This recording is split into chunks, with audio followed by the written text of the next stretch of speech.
What's going on, guys? It's the Infinity Blerd, your friendly neighborhood nerd and movie buff, currently available on all podcast platforms and YouTube. Here to give my review of Guardians of the Galaxy Volume 3. Does it live up to the hype? Let's jump in. So, my expectations for this movie were very low. I enjoyed the first Guardians a lot. I enjoyed the characters. The soundtrack is untouchable. The second one, not so much. I just feel they tried to recreate the magic of the first one, and it just wasn't happening. And I just felt like it kind of got lost in the MCU.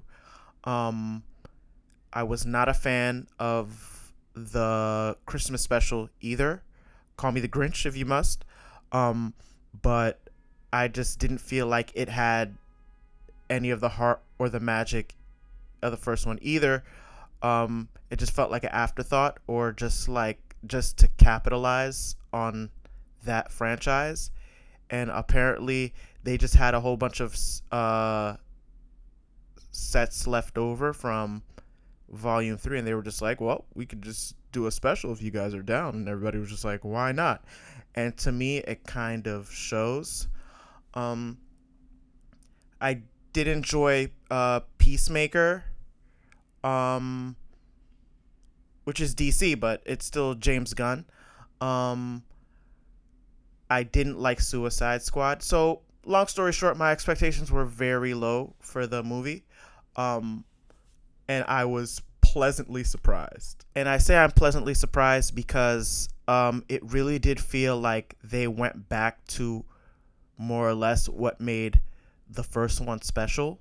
And they were able to capture a lot of that magic once more. What I like about this movie is they take what's so special about the first one and they kind of remix it, and they kind of capture a lot of that magic I keep talking about. This film is more from Rocket Raccoon's perspective. So he has just as much screen time as Star-Lord, if not more. I'm not really giving anything away, but there's even a line where they say, like, this is your story just as much as everyone else's. So it was definitely interesting to see his backstory, and how he ended up to where he is now, and his interaction with the antagonist. I'm not sure if they just naturally decided to do that, or if it was by design that they were like, we need to kind of showcase everybody else, because it seems that a lot of people have a problem with Chris Pratt. Yeah, one day I woke up and everybody was like, yo, fuck Chris Pratt. And I was like, oh shit, what did he do? Did he touch somebody? Oh no, not Chris Pratt. They were like, nah. I was like, oh, okay, y'all are mad because of what he did at Infinity War. Yeah, man, Star-Lord messed up, man, trying to beat up Thanos when they were going to remove the gauntlet from him. Yeah, he messed up. All of the Infinity War and Endgame is his fault. They were like, nah, we're not talking about Star-Lord. We're talking about Chris Pratt. I'm like, what happened? People couldn't really tell me, to be honest. I think the vibe is that I think there were some controversial tweets, and he's more right-wing now, and it's been reported that he's a Trump supporter, but I don't really care, man. Like, I just want to see him shoot aliens. I don't care what his political views are. But anyway, so it just seems like they kind of use that maybe to take the spotlight off of him a little bit and let the other people shine. But I could just be reaching. So we finally, as I said, we get the origins of Rocket Raccoon, and this story is very, very brutal. There's a lot of mutilation. There's a lot of violence. Like, I would not take a kid to see it under 10, I would say. Yeah, there were times where I was actually squirming, and I really don't have an issue with violence or mutilation in films, aside for some of the Saw movies, and I could not get past the first Terrifier. I couldn't get past 60 minutes. Nope, can't deal with it. Can't do it. But yeah, that hit some of my this movie triggered me in certain ways. I don't know how James Gunn got away with all of that in a Disney movie, but I'm surprised it wasn't rated R. Now, what really sets this movie apart from a lot of the other MCU movies is the villain, High Evolutionary, played by Chakudi Iwuji. He is a stone cold savage. Makes Thanos look like a pussycat. Makes Kang look like a golden retriever. This guy is no nonsense. Abusive. Jealous. A god complex like you've never seen before. And his performance is amazing. Definitely one of my favorite, if not my favorite villain in the MCU to date.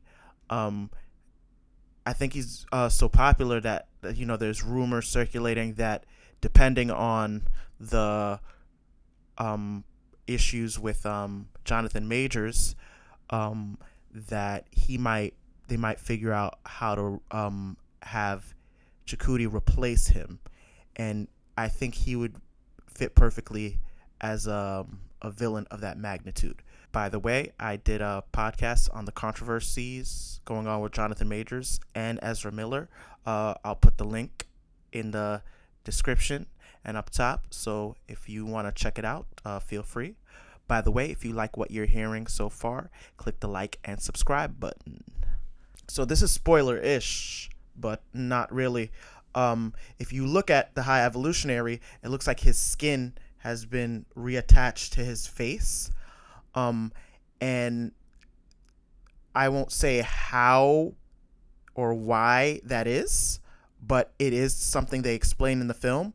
And I will say that they remove it and you see what's under there.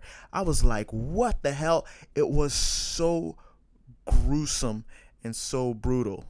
The fight sequences were honestly top notch.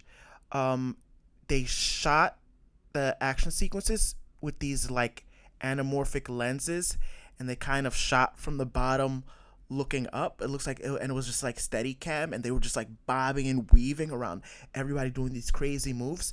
And like the way the Guardians fought together, it was so cool because they argue nonstop, but when they're fighting, it's like, aside from little quips, there's no need to honestly communicate. They fight like such a awesome team or such a family. I was honestly impressed. And some of them can get hurt and regenerate, or they're like borderline like demigods. And so it seems like James Gunn really puts those healing factors or their endurance to the test by some gruesome things and gnarly things and bones breaking and coming back together. It was cool. So as you know, the Gamora we have now is alternate timeline Gamora from Endgame. And so that kind of messed things up with Star-Lord because she isn't in love with Star-Lord anymore. So we see that resolved. And what I also liked is it's not your typical ending or what you would expect it to be. Once again, another thing that made it different from other Marvel or Disney movies that I could kind of appreciate. We finally got introduced to Adam Warlock, who was set up at the end of the second one, and it was kind of a disappointment for me. He's a heavy hitter in the comics. If you notice, he has a gem on his forehead in this one, and they just kind of left it alone. In the comics, it's a soul gem, and he's kind of the driving force behind one of the driving forces behind the Infinity War. And in this movie, they kind of James Gunned him and kind of made him a joke, because James Gunn kind of likes to do this thing where he takes like these god characters and makes it like super ironic that they're just like too human or extra goofy. And I definitely got that with him. He was kind of just like a meathead. He came out of his cocoon early, so his brain didn't like fully mature, so he's kind of like a meathead, maybe like a teenager, if that. So yeah, that was one of my only gripes with the film. I did like how they shot his flying scenes, very dynamic.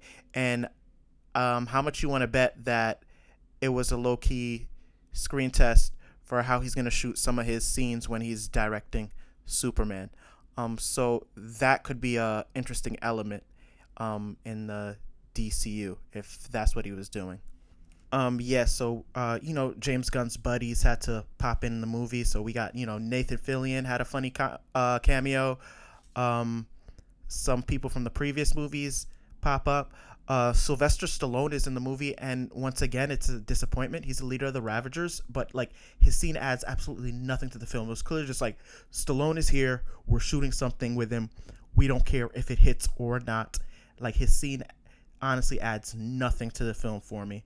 Um, I think Michael Rosenbaum from Smallville is in there. He plays the ice dude and stuff. It has like no lines, so it's like like dude is a great actor. You could use him, Um, James Gunn's wife is in the film too. She has a cameo. I'm bringing it up because a lot of people seem to hate the fact that she pops up in his things. And there's also this conversation about nepotism in Hollywood. And I mean, I'm honestly all for it if the person does their job properly. I mean, why not? And her scene, it definitely was one of the funnier scenes in the film. So yeah, it's worth watching. Now, my issue might be with Kraglin because who's played by Sean Gunn. Sean Gunn originally was like the stand-in for Rocket Raccoon. So there's you see like pictures on set of him in like the green suit, kind of like hunched over, crawling over, like so he was a stand-in for Rocket Raccoon, and then they kind of leveled him up. I'm sure he was like, yo, big bro, you got to give me a bigger part, and he kind of became the new bootleg Yondu and stuff. So and honestly, his acting just does not hit for me. That's one of the instances where I'm like, yeah, that nepotism isn't working out so great. But that's just me personally. I heard he was very good in the Belko Experiment, so I need to check that out. I think James Gunn produced it, but he didn't direct it, so it's definitely something I want to give a shot to see what he's capable of. The soundtrack always hits in these movies, classic bangers. I still always feel like he's trying to recreate, though, the soundtrack of the first one, and you're just not going to capture that. The first one, it just felt curated to the actual story. Like the soundtrack kind of like told a story on its own, and I didn't get that vibe of this one. It's just kind of like, oh, what's gonna sound cool and fun, but his soundtrack still hit for this film. I'm gonna try to be as vague as possible, not giving too much away, but obviously since it's the end of this Guardians, it seems they're setting up a new Guardians of the Galaxy with some new members, so I'm curious to see where that's going to lead. And they also set up somebody who will be returning. So this movie delivered on everything it was supposed to. I had to eat my words because people were asking me what I think of the movie, and I was like, yeah, this is going to be played out. James Gunn's played out, whatever. And it really added a nice bow to the series, and it definitely ended it on a nice note, and I was pleasantly surprised. So if you have a chance, definitely check it out. I think it's one of the better MCU films, and you'll definitely have a great time. Once again, I'll be cautious about taking little kids to it. It's your boy, the Infinity Blerd, your friendly neighborhood nerd and movie buff. Hope you enjoyed. If you like what you saw or heard, click the like and subscribe button. Thank you. Peace.